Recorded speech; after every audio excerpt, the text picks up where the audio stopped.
ఈ మధ్య నేను చాలా ఆరోగ్యవంతుడిగా కనబడుతున్నాను. అయితే దేవుని సేవ చేయడానికి నేను ఇష్టపడినటువంటి వ్యక్తిని కాదు.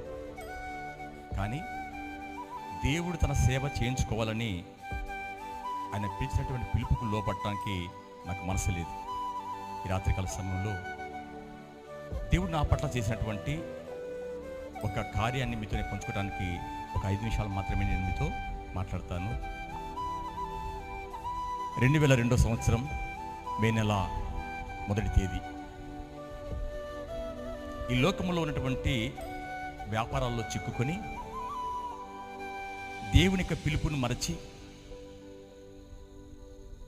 దేవుని యొక్క వాక్యానికి దేవుని యొక్క మాటకి విరుద్ధంగా జీవిస్తున్నటువంటి నా జీవితంలో జరిగినటువంటి భయంకరమైనటువంటి సంఘటన.